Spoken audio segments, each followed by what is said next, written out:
Good evening, everyone, and welcome to another edition of Music and Mixing. I'm DJ Michael Joseph. I do not have the deck set up tonight because I have a special guest tonight. I would like to introduce you guys to a very long-time friend of mine, great DJ, and a person who's been in the business and kind of experienced a lot of it for his whole life, a lot longer stories than I can tell. So if you think I have stories, this guy has stories galore. Welcome to the show, DJ John Hohman from Metro Mix. Hi, everybody. All right, so John and I, like I said, we've known each other. I want to tell the history of knowing you because I knew you before I knew you.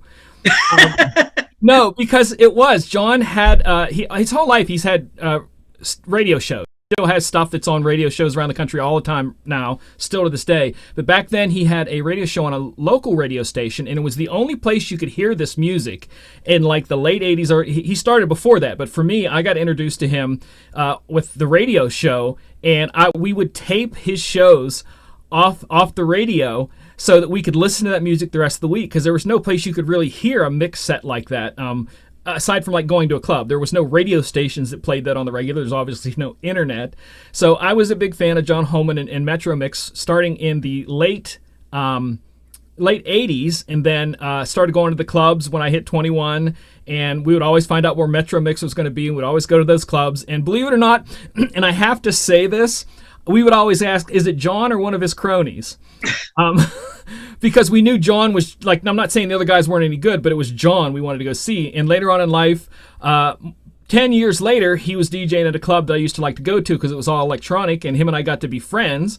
And he knew that I spun a little bit and asked me if I wanted to come and work for his company at a new place that was opening. And then I became one of his cronies and got to spin. And I learned a lot of my blending techniques from him. And I really, still to this day, I have people that like, I mean, they're like, man, you just blend those songs. And it was stuff he taught me from the very beginning. You know, before there were effects units, you had to do everything with the knobs that were there. High, low, mid was about it. There wasn't cue points at that time. There wasn't anything.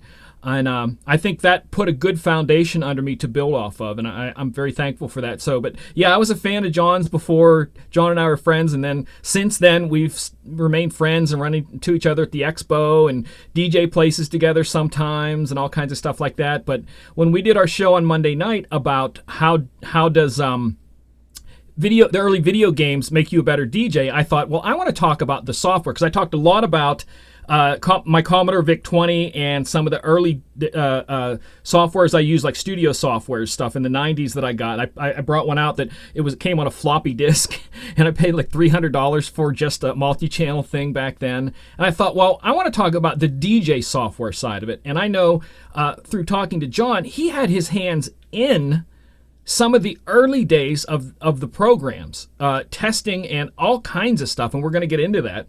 But I want to start out with this because you and I were talking about this the other day. When people ask you, John, how long have you been DJing? And you tell them in their reaction. So how long have you been DJing? Since 1977. 77. So that was America was 201 years old then. Yes. So you were like legitimately playing disco back then. It wasn't like, oh man, I played disco. No, you were legitimately doing it, right? Yeah. Yes, absolutely. It was all records. And it was all records. I was in a record pool called the Greater Pittsburgh Record Pool, GPRP. Brian Harkins was the guy that ran it, and another guy, Rich Hernandez. Yeah. Someday we'll have to have a show just talking about what an actual record pool was back then, because it's so different than what you think of now. I mean, it's right. So, oh my gosh. Yeah, it's very different. Yeah. So you've been doing that for the 70s. You had radio shows. Obviously, we talked about that. You still do. My radio first started in I did a small show on KITS in San Francisco. That was my first on-air thing. That was 1982. Wow. Yeah. Wow. Wow, that's just to think about that. I mean, because the other day I was talking about on Virtual DJ, it captures your history of what you've played. And I was looking at the fact that I have 10 years of Virtual DJ play history. And I'm like, oh, man. But, I mean, you've seen through so many different formats of DJing, it's not even funny.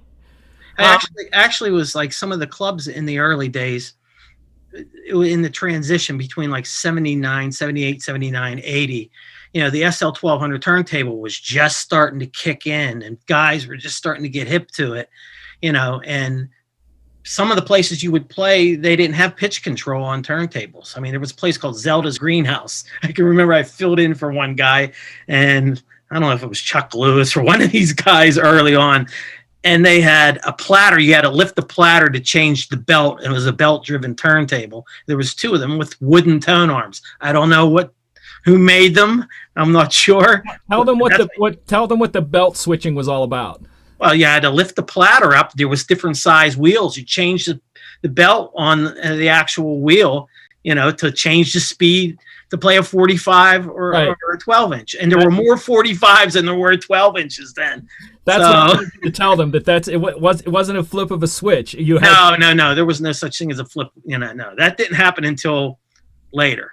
Yeah. You started seeing that actually progress in the home units more than you did, the DJ units. DJ units kind of happened by accident. That was the direct drive. The SL1200, when it came out, it was like a godsend. The clouds opened. Oh my, because it really had the torque that most other turntables didn't, especially belt-driven turntables. Right. Yeah. So dealing with that, the reliability of it to last you years. Yeah. And then learning how to carry records and crates of records, and that's the thing that people today complaining about. Music costs this much to buy it from places, and I'm like, y'all don't even know, because there are days where we used to go to the store, dig for hours, and come up with like 5 songs. Yep. Where today you could spend 5 minutes and come out with 100 songs. And if you were getting promoted by record labels like I was because of the shows, you would send some crap. You would get like 100 cuts a week, and you had to go through and listen to, and a lot of crap, I'm guessing.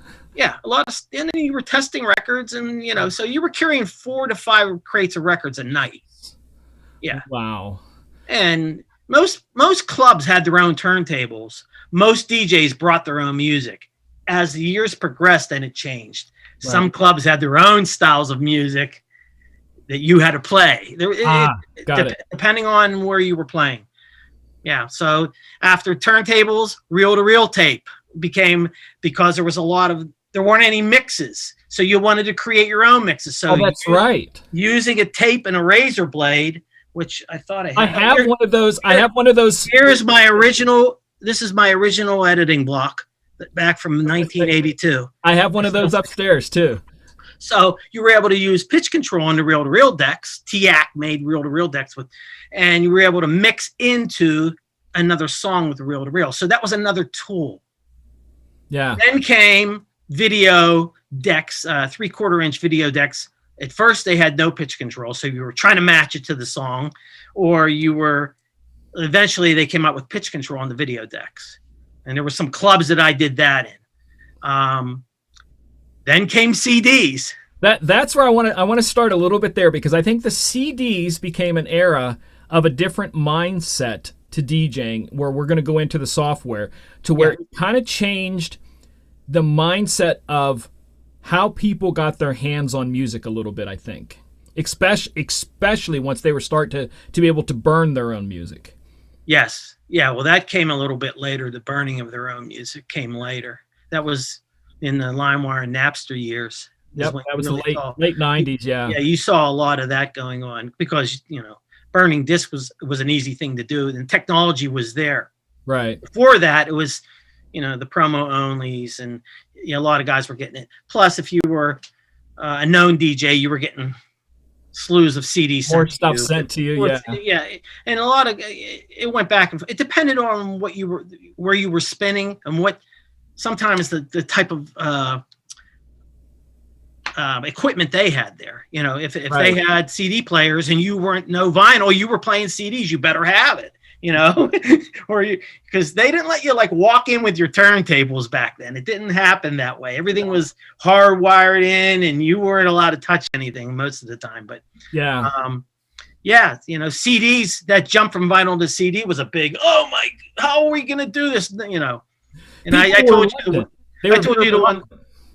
you the story about being in LA at a DJ Times music convention, and there was a bunch of guys. We were all on panels, and this is the story I want you to tell me about this. Back then, like I said, the whole mindset, because we still see that mindset now, but it was about a different thing, and I see as it carries. So tell a story. You're out in Los Angeles? It was in Los Angeles, yeah. On a panel with other music people. And I'm not going to say who they are. Not gonna name Most of them are very popular now. they are, you would consider them absolute 100% pop artist, right? No, most of them are popular DJs now. DJs. Okay, I thought there was a couple artists on there. No, all DJs. Okay, all DJs. So I brought up the fact they were complaining about going vinyl to CD.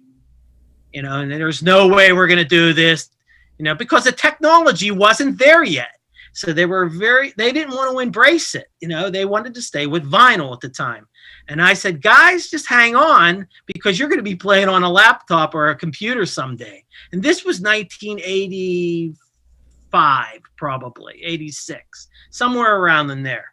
And they threw stuff at me and said, boo, there's no way. And here we are playing off a laptop. Yeah. And, there was someone that we know. We'll talk about that later. But first, I'm jumping way ahead here to the controllers. But that's why I wanted you to tell that story, because each transition into something else, you get that same mentality. Exactly. We're going to talk about some stuff later. Go ahead. Yeah. It's really not embracing technology is the thing. No matter what, you've always got to be. And in Metro Mix, myself and my partner Harris, we've always been hungry for the next thing, or trying to find out what that next thing's going to be. That's what was so good about DJ Expo, because you were always getting exposed to the next thing. Right. Which kind of like spins me off into, okay, how software started. So, I want to keep on that mentality, because we're talking about equipment switching. We had a friend, and we can talk about who it was later. As soon as I say this, you'll know who it is. But they said they were talking about CDJs, okay? And they said, the first time I ever see one of those in a club will be the last time I DJ. Yeah. And they DJ with them now. So, of course, yeah. I remember them saying that, and I'm like, really? The first time you see them in a club will be the last time you DJ? I'm like, okay. Either that or quit, or don't play at that club. Or, again, the technology always tends to drive the DJ in a sense, If it changes so much and people will adapt to that change, then you've got to adapt to that change. Yeah. I mean, that's how it goes. That's how it's always been. Yeah. So switching to the CDs, that was a commitment for a lot of people. A lot. They jumped in head first, and you had a lot of DJs that never owned a record collection in that sense. They just owned a CD collection. Right. So that goes through the years of that. Is there anything we need to say about that before we take a look at software? The CD technology took a while to catch up to actually feeling like you were spinning SL1200s. That took time, because in the beginning, most guys were using controllers,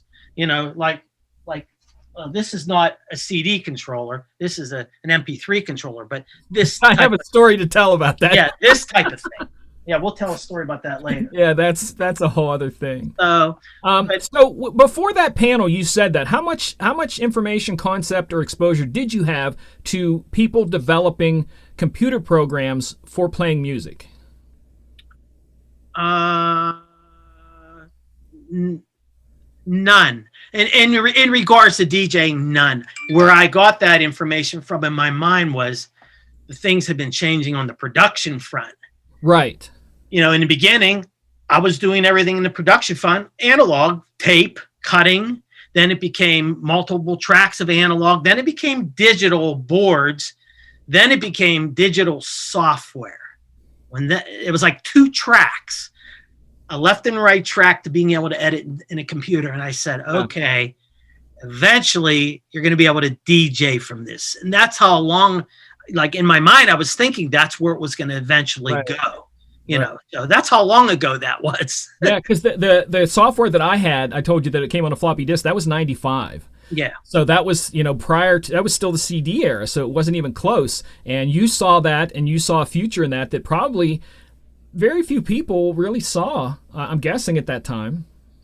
Yeah, it was funny. I knew it was going to be out there, but what really brought it close was VisioSonic for me. Okay. When Harris and I were at the convention, we met Joe Van Jerry. What year was that? 90. 96, 97, somewhere in there. Okay. And he had this little card table set up. He was pretty much by himself, and there was no one paying attention to him. And we went over and we talked to him, and he said, I have got this concept, spinning from the laptop. I'm like, okay, Joe is the kind of guy we want to get involved with. Right. So we ended up hooking up with him and going down to Clearwater, Florida, and that's where VisioSonic was from, and meeting Joe and his team. And I mean, these guys were way forward thinkers. These were programmers, code writers. I mean, some of them were DJs and code writers. They were doing things 20 years ago that are happening now. Like they were putting on a radio show, and I mean, with MP3s and streaming it online. I'm like, what are these guys doing? I mean, it was like I walked into a whole new universe. Right. And so, getting involved with them was like, they were asking questions, and how, Jorgen especially, how do you feel like how this feels? And they would change things within the software, within code writing. And then also a big part of what happened then was I became more the poster child for the product whenever there weren't poster childs for any products. Right. That didn't really exist yet within what we see now. I mean, every DJ is getting a sponsorship for, even if they aren't, they say they are. Yeah. So in the beginning, it was doing little shows and tours and things with VisioSonic. And I found out that Nile Rodgers was an investor in VisioSonic. Nile Rodgers. For people who don't know who Nile Rodgers is, go ahead. Now, Nile Rodgers is a famous producer, songwriter. He wrote everything from We Are Family to all the Chic stuff. He was in Chic, like La Freak, all that stuff. Now Daft Punk. And Daft Punk. He did Madonna's Into the Groove. He did all kinds of stuff. He did Let's Dance for David Bowie. I mean, mega producer, talented as hell, super nice guy. Great musician too. Yes. So I knew him and did work with him before VisioSonic with a guy named Tom Causey out of Pittsburgh, who was a record producer. Tom was like a big promoter for music in New York on RCA. He did all kinds of stuff, Tom. So Niall and I hooked up earlier with a little label that he was opening called Ear Candy Records. So I had some already development, relationship with him. But when we got into VisioSonic again, it was like, oh, how are you? So he got through VisioSonic guys, Joe, and then he connected us up with Niall again. And Niall had me do string parts and horn sections for Chic. I was part of the Chic band. So it wasn't just the Chic music though. Niall was so connected. We did stuff for like Howard Hewitt, Shaka Khan, Dougie Fresh, Duran Duran at the Roseland. I was on stage with these guys playing parts that he would give me to play. Digital through this unit with the PC DJ software with another part of this called Space Opera. So this is I have the Space Opera. It's too hard to assemble, but this is the actual controller that I used in my final show, which was VH1 Divas 2000, the 2000 VH1 with Diana Ross, Mariah Carey, Faith Hill, and Donna Summer and Destiny's Child. I actually was on stage with them performing off of this, doing all the parts. The biggest thrill I had was working with Donna Summer. I mean, she was absolutely, it was a dream come true. I was in his house around Christmas time. You had a Christmas card from her, didn't you? Yeah, well, that was years ago. She's dead now. No, I'm not. No, yeah. Diana Ross. Yes, yeah. Diana Ross. Yeah, sorry. Yeah. So I want to take a couple seconds here and talk about that thing you held in your hands. Yeah. Because it was about that time. I want to go in a minute here, and I want to go through a quick dance of all the software history before we talk a little bit about that. But it was around 2001. It had to been after the Divas tour. You're back in Pittsburgh. I started, following you. You asked me to come to the studio, and if I want to be part of the Metro Mix crew and all that. And one day he says, "Hey, when you get a chance, stop up the studio. I want you to test something." And I was presuming at that time was like, you wanted me to hear a new song, see what I thought of it, you're working on. And he takes me down to the basement studio, and there's a laptop sitting there and that controller, and he's like, test this out. And I'm like, what is it? Where do you put the CDs or something like that? I said. He's like, no, it's all MP3s. And I'm like, for real? He's like, yeah, just play with it. Just sit there for however long and play with it. And I was playing with it, and I was like, I don't like this thing, man. And it turned me off of computer DJing for so long that I didn't start DJing with computers until my first time in public on a laptop was 2010. Okay, so I went from CDs to Denon had those two 1200 players that took thumb drives. So I would put the little thumb drives in there, and you could see a screen about that big with 3 songs. And I did that until I finally said, okay, I got to make this move to a computer because I'm feeling really left behind. And now they're switching over to the thumb drives, but totally different screen. So John gave me a hand in on that in 2001, and I rejected it. And to this day, of a person that me in virtual and how much I love to tweak and play with that stuff. Oh, yeah. I could have been doing that all along, but I was just a little too hard-nosed. You weren't ready yet. Yeah, I was younger, but that's still not all that much younger. Yeah, you just weren't ready. You weren't. Yeah. But it was there, and I remember even seeing you spin with it on down at Rock Jungle, and stuff like that. That it was just like, wow, that's MP3s like on my computer at home and stuff like that. Yeah. I want to talk a little bit. I want to just say one thing. The goal of that, and what was so exciting for me, was not having to carry 5 crates of records anymore. I mean, that was really it, because I really never was a CD DJ a lot. I did it, but not being able to carry 5 crates of record was a dream come true. However, in the very beginning, they didn't have it on a laptop. It was on a regular giant computer at the time. A tower. Thank you. Yeah, and we had to carry that around. And the fun thing was being able to perform all over the place with it. From Miami to New York, did stuff all over the place, and then went overseas with it and did stuff over there. It was fascinating, and people were just thrilled and couldn't understand in the beginning, like, what was going on with this? Where's the vinyl, or where's the CDs? Right. It wasn't there. So where do you put hats off to VisioSonic, because I mean, those guys were just really, really innovative, creative. All right, so VisioSonic became their product became PC DJ, right? They are the company that owned PC DJ, and they came out with other products too. Like they still have. I know that they have karaoke and different things now. Their new one's called. Oh, I just looked at it the other day. I can't think. Is someone in the chat shout out what the new program's called something, and I can't think of it, what it's called.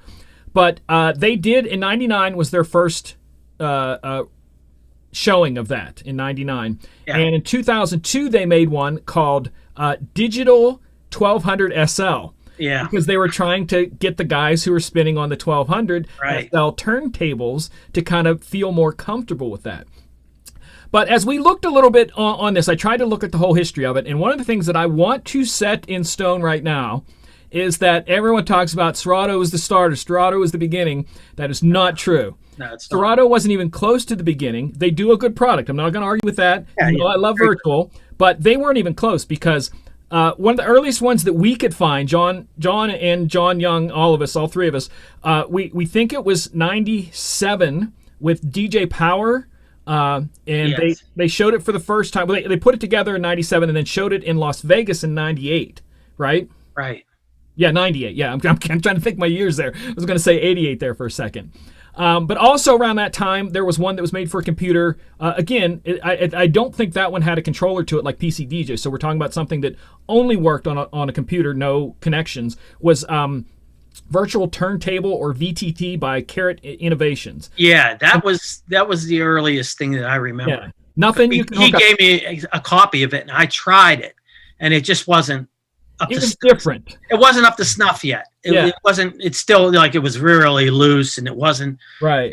The actual time code and the computer was not catching up yet. It wasn't fast enough computer. That was part of it, yeah, because you didn't back then to have even like enough memory to hold a bunch of songs was a whole other thing.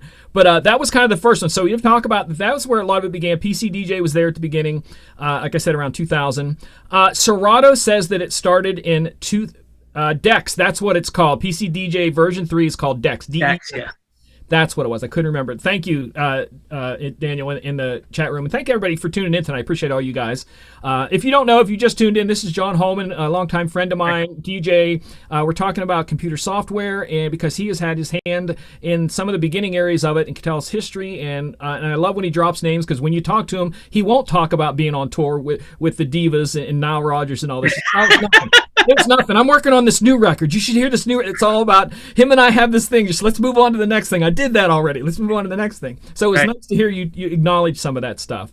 But Serato said that they come out in '99. But what they did was that two of the guys who founded the company came out with a software that allowed you to pitch up and down music or a file and not lose the tone of it, not lose the speed of it. Right. So they had that in '99.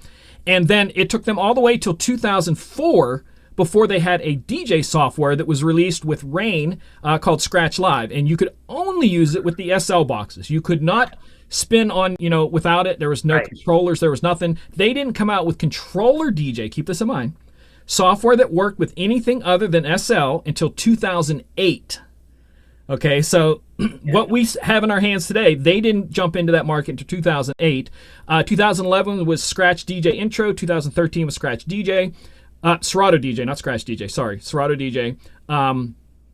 2018 became Serato DJ Pro and Serato DJ Lite. And then just last year, they brought in the ability to play music out of the speakers that the program was playing in. They didn't even have that before. So to me, they're a great, solid program. I have nothing against them, but when people say, "Oh, they were the innovator," they kind of innovated a little bit with the DVS, but they weren't even the first with the DVS. For those of you who know what DVS is, that's the time code vinyl and stuff like that plays that. Because Traktor had that in what year did I say they had that? 2003. They came out with Final Scratch DVS. So they were in there first. And John, you said you thought there was another one that did DVS before that, or was? Oh yeah. There was a guy that was the guy early on who had DVS. He was trying to sell the concept before that was the first time I ever saw it. That was in like '97. Okay, yeah. And I was like, whoa, what is that? And it was connected to his own software that he wrote. Right. And it had no name at the time. He was just a time code geek engineer guy that had a table, Which if you look online, there are videos online that talk about time code and how it was originally done with random noise and virtually random noise, they call it, and all this stuff. It was kind of neat. But like I said, those were the early ones. Traktor had it in 2003. Traktor's first program was in 2000, so we're still going back. They had Traktor DJ and Traktor Studio, and then they combined them in 2002. So we're still talking way early in it with Traktor DJ Studio 2, but they just mixed the two together on that. Auto Mix, which is Virtual DJ, came out with a program called Auto Mix in 2000. Auto Mix MP3 is the actual name of it. And then they renamed it in 2003. So since 2000, I'm sorry, they have had a DJ software. Yeah, I remember them being like very competitive with PC DJ at the time. Yeah. Like Virtual was there. They've been there a long time. They were there actually before Serato. Yeah, they were. That was why I wanted to point all that out, that there were lots of people. I'm not saying Serato doesn't deserve credit, because they perfected the DVS thing, I think, really well. But they had to put their own hardware to it to make it work at that time, because again, computers weren't there. They made their own hardware that really made it work well. Yeah. So, all right, so we're with PC DJ. In your years of DJing with that, you toured and all these different things. Yeah. Where did you see the advances in the software along the way, where it could do something like the next version could do something that kind of stood out to you and said, "Oh, we can do this now"? Like the first time was maybe someone released a controller, or the first time you did try one of the DVSs that did work, something like that. Right. Along the ways, what sticks out for you? Well, I remember in the very beginning with PC DJ, we were using it off a keyboard. It was just key commands. Oh wow, MIDI. There wasn't even a controller They were still building the controller. Yeah. Hercules made the first controller, and I can't remember what year. Someone feel free to look it up. Yeah, I remember Jorgen then giving me a MIDI map little like button pusher thing, and I used that. Yeah. At first. Triggers. And then I was like, Jorgen, we got to come up, when are you coming out with a controller? And then they worked really, really hard on it, and they came out with a controller. And at the same time, they were working on, which is, when you talk about Serato with turntables, it's still time code. Like that little record they give you is time code. They were just trying to perfect the speed of how time code and the computer interact with each other because they weren't fast enough processors. Right. So they were all struggling with that. But that was the first step, was seeing them jump from MIDI commands on the keyboard to actual controller itself. And then I think maybe 2 years later, they went into turntables. They got it to work with turntables. And of course, then, it was more doodads and buttons and things and extra stuff, like search mechanisms were real basic then. It wasn't now it's like mind boggling how much you can search. And, you of course are an expert at organizing 8 million different MP3s. Back then, we were lucky if we could tag our MP3 properly. It was pretty basic. I remember trying to get the CDs to tag proper when you would burn your CDs, try to tag them properly so the machine read them properly with the names and all that kind of stuff in there. Then also what you were seeing too was, desktop to laptop. And laptops were getting faster and faster and faster. Because I remember in the very beginning, from wedding DJs to, bar mitzvah DJs to club DJs, were all afraid of the crash. The crash was a big thing. Everybody was totally afraid of it. And I got to admit, the stuff used to crash, but hey, when the Wright brothers flew their airplane, they crashed too several times before, that's how it was, so you had to take chances. And we have always at Metrobix been chance takers when it comes to software. So you took one on me, for crying out loud. Yeah.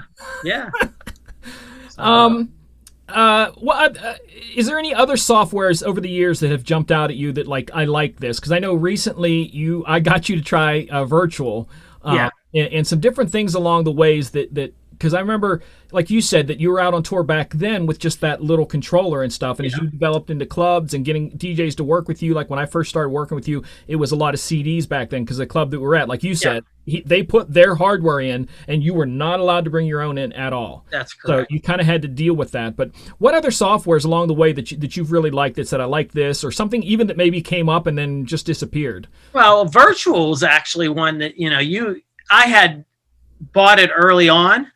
And it all seems similar to me. So I would just went with what I was comfortable with. Back then it was PC DJ, then Serato, then Virtual. I jumped back and forth. I also have Tractor. I have them all.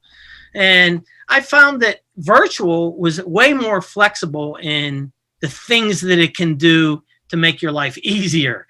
And now you can play videos, and back then you couldn't play videos. That didn't even exist.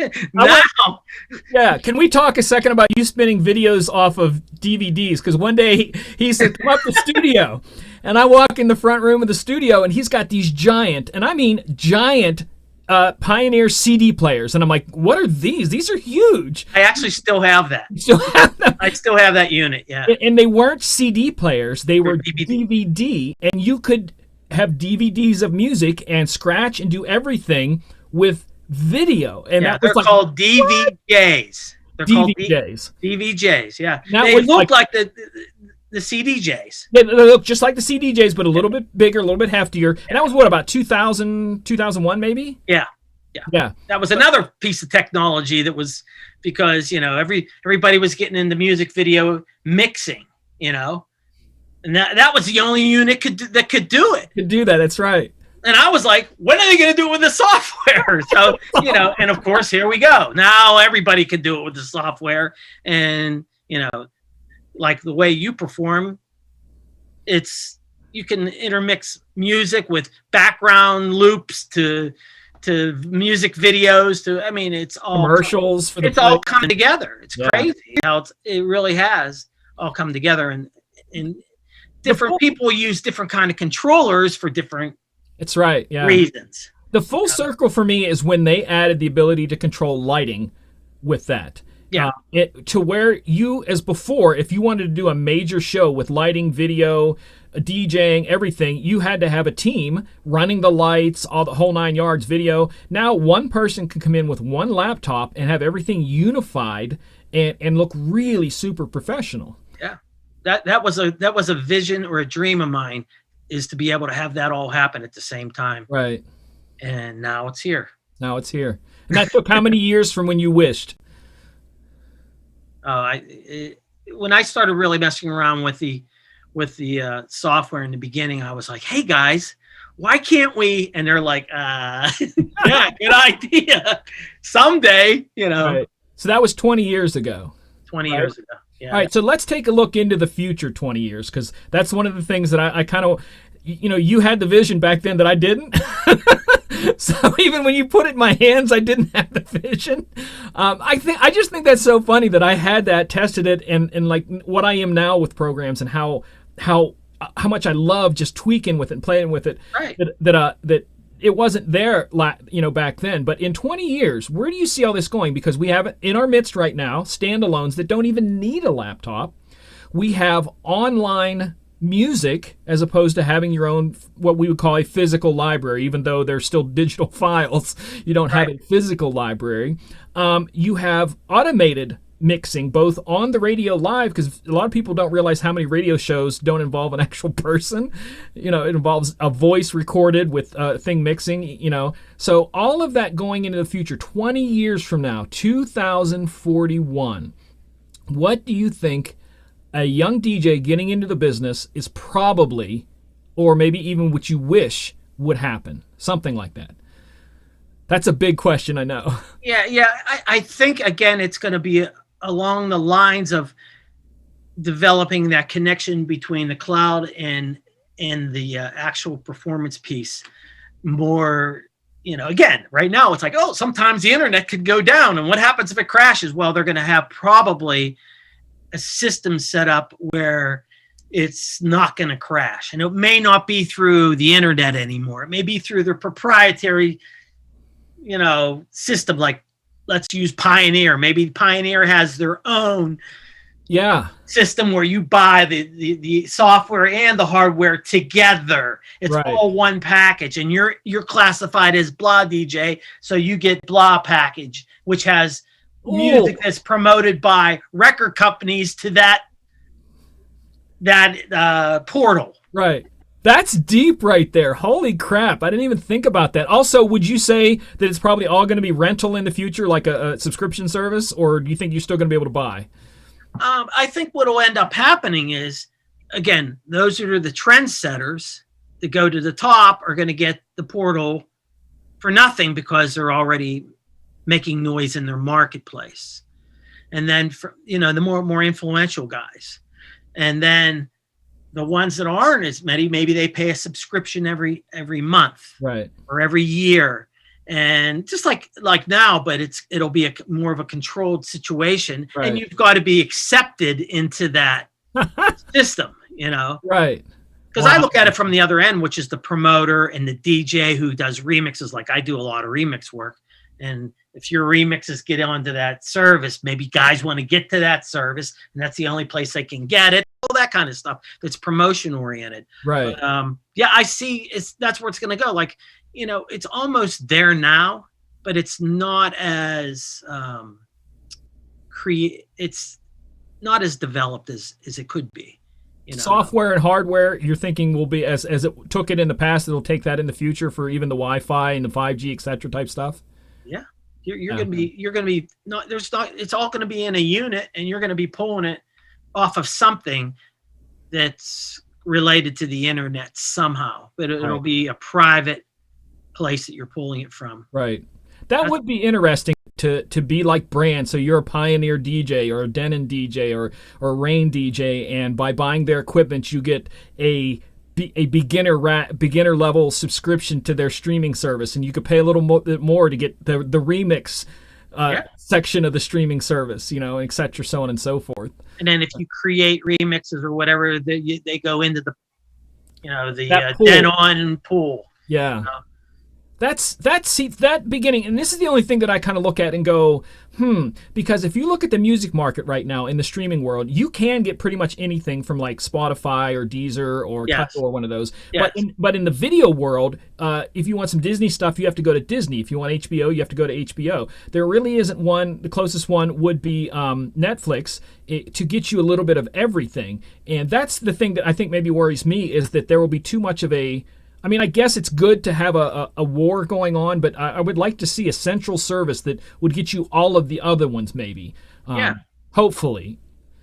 Because otherwise you'd have to pay for two, Well, kind of like us paying for multiple services right now for our downloads and different things. Because I pay for a download service. I have a lifetime subscription to another one. Monthly, lifetime subscription I already paid for. And then my online stuff for streaming that I have. So basically I'm putting 3 out for my music library each year. Yeah. So if the bigger companies were able to, harness the capabilities of creating that own site of their own, and actually having somebody who mans that pulls in all that really good music and makes the deals with the labels, and that would be tremendous. Then it's a full package and it's not being sent out to the third party. Right.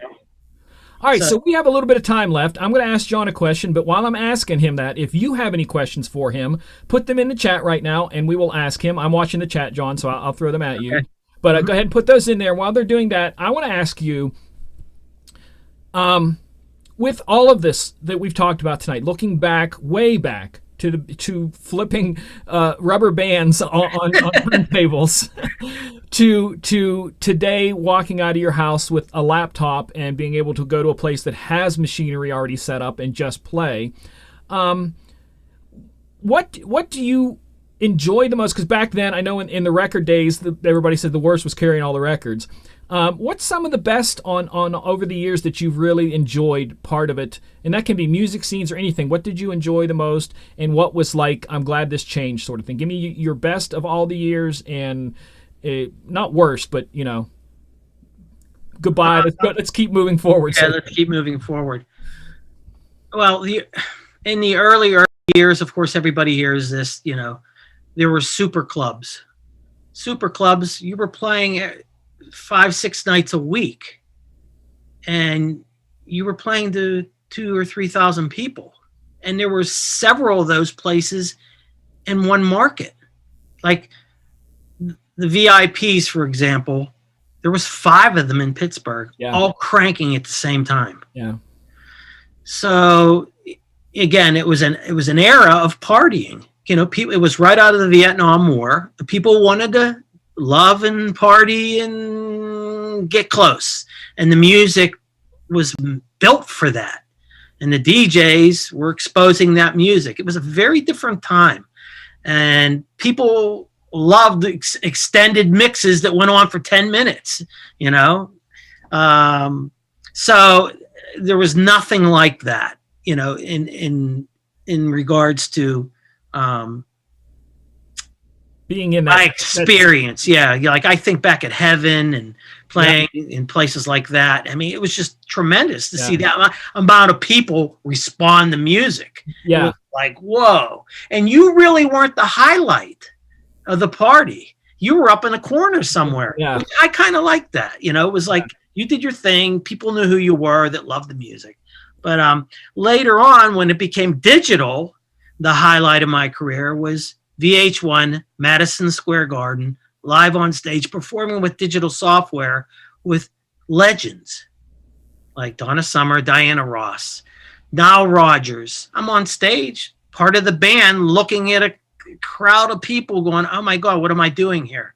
It was one of those kind of moments. Right. And there was a lot of people that made that happen. Joe Van Jerry, Nile Rodgers, Harris, there was a lot of people, but it was a tremendous thing, a highlight in my career. Right. Most definitely.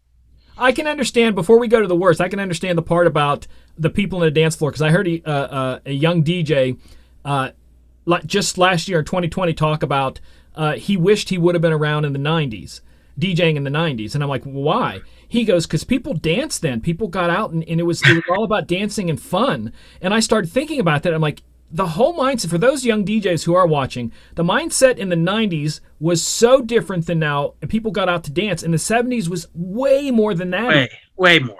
But it's so different than now, to where dancing meant something. Now it's just an afterthought of bottle service. Yeah. Well, 70s and 80s was definitely more of a dancing thing. When you went into the 90s is when it changed. The tempo was lower. It wasn't as energetic. Well, we had Hammer in that era. Yeah. So the Lisa and Cult Jam. We had the freestyle. That was the end of the freestyle era. That was the end of the freestyle. So I'm talking about, I mean, we did have the Black Boxes and the Heavy D and the Boys, and there was some things, but, hip hop definitely dominated. Yeah. Went into grunge. And grunge. There were two areas that were more acceptable. Hard to DJ. Yeah, very hard to DJ at that time. Yeah, but there was other things happening. There was house music, and there was other things that didn't happen. But it was different. But out of all of it, though, I also do record production remixes. Yeah, without any of this journey, I never would have gotten to where I am now. Right. In the last few years, I've done a whole bunch of remixes for the Billboard panel. I had 6 #1 records in 2 years, and I had over 22 remixes done.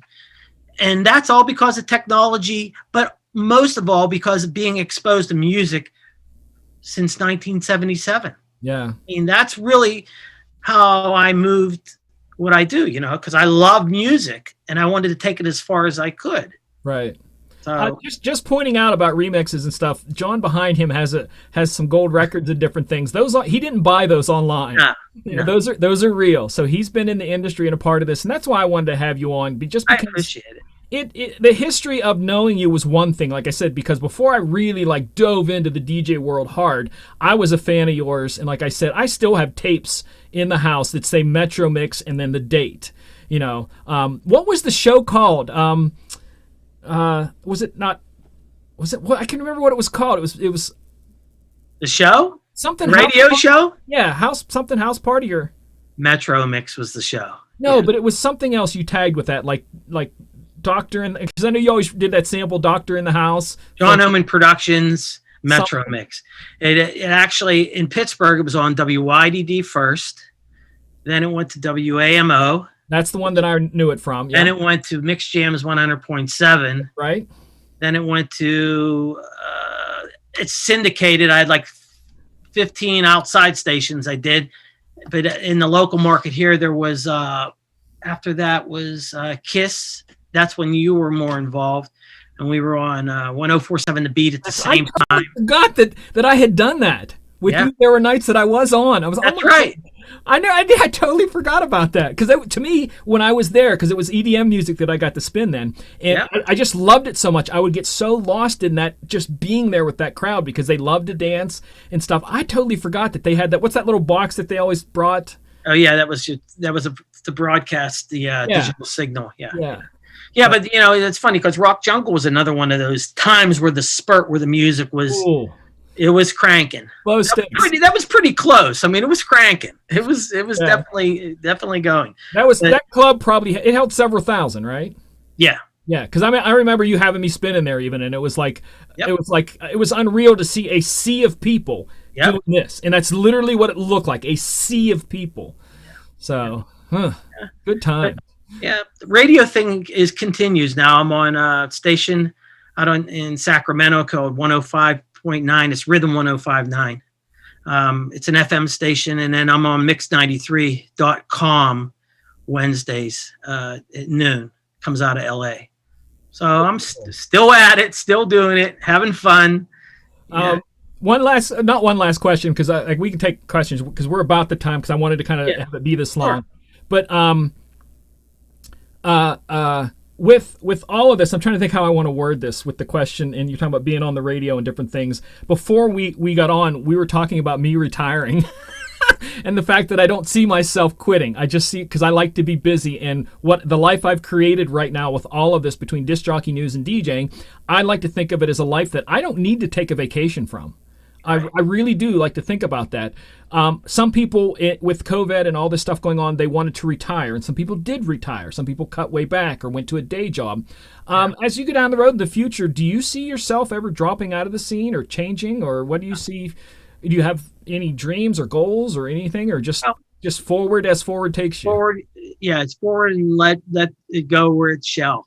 That's kind of where I'm at with it. And again, like I'm songwriting now with some people, and I'm pushing the envelope, and that's what I think you're supposed to do. Yeah. And who knows what's going to happen in the next 10 years. Yeah. We don't even know the next 10 months. So Right. Yeah. So yeah, but I definitely want to thank you for all the stuff that you've helped me with through the years. And like I said, that him and I were talking after I was at Las Vegas last year with John and all the guys, and how that I kind of looked at that a little bit differently than a lot of guys there who did. They were like filming every minute of it, and look at me, here I am. And to me, it was just, I was getting to DJ, and the next night I'm literally at 4 a.m. flying back to Pittsburgh to DJ the next 3 nights. And I just tend to walk past things that maybe should be celebrated a little bit, because I'm okay. That was my creative thing. I want to do the next creative thing, and you do that too. But I was glad to hear you tonight talk and celebrate a little bit about that, because Thank you. You are one that's like you said. Gosh. Yeah, so I appreciate that, and I thank you for all that you've invested in my life. You're welcome, and vice versa. We do have a question in here. MJ, ask him what he's always wanted to do but has not gotten the chance to do yet. What have you always wanted to do and not gotten the chance to do yet? I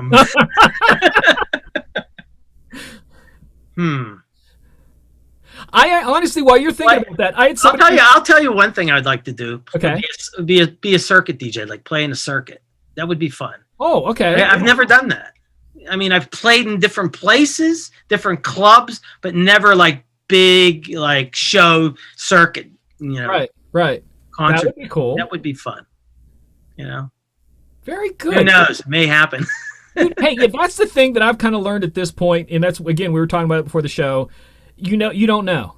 You don't know where your path's going to take you. That's right. Howie, who is in our chat, great guy, has been in the business for years, has stories like you do, asked me one day, when did I know I wanted to be a DJ? And I said, I still don't know.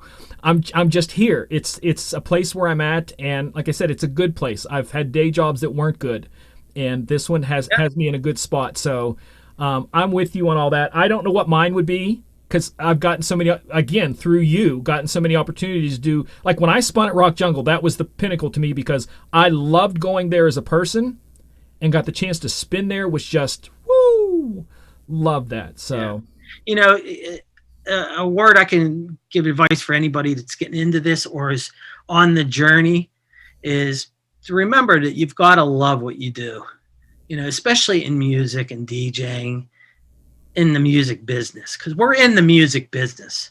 And first and foremost, if you got to figure that part out, that if this is what you really love, and why you're doing it is another big thing you got to think about.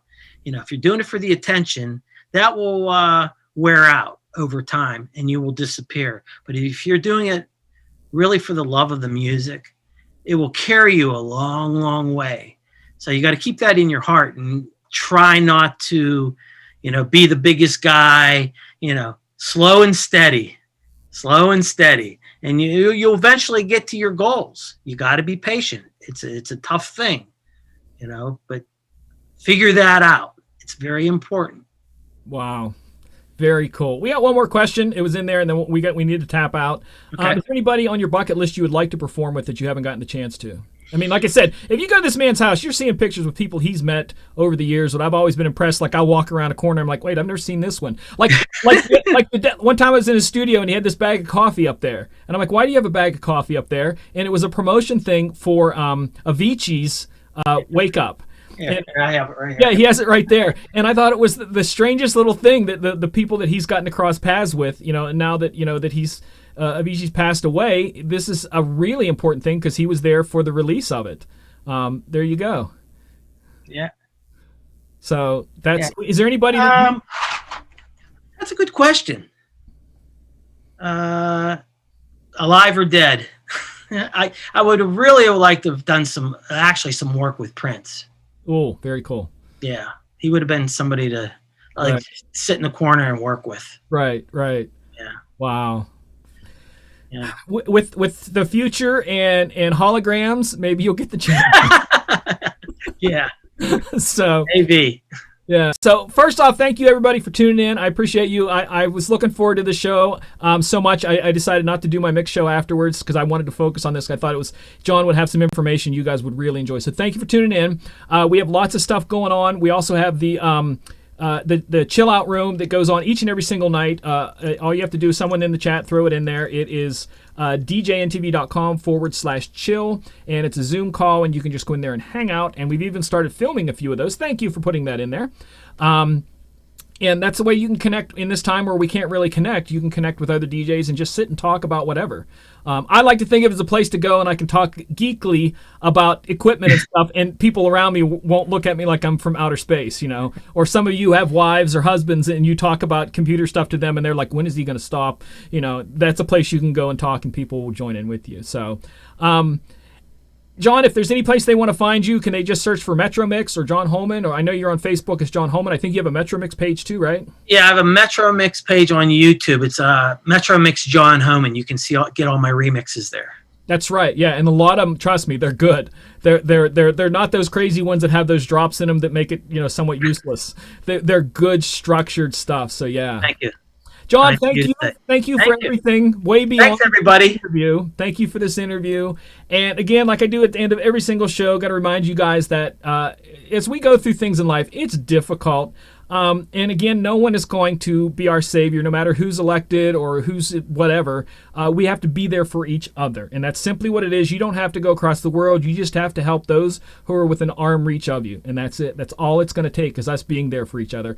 And this community with DJNTV, I'm so thankful getting to be a part of it so many years ago, because they've given me people out there who I now get to talk to online and different things that are friends of mine who I never would have crossed paths with. So thank you DJNTV and John Young for all that. Until next time, take care of yourselves. More importantly, take care of each other. God bless. Good night. Good night.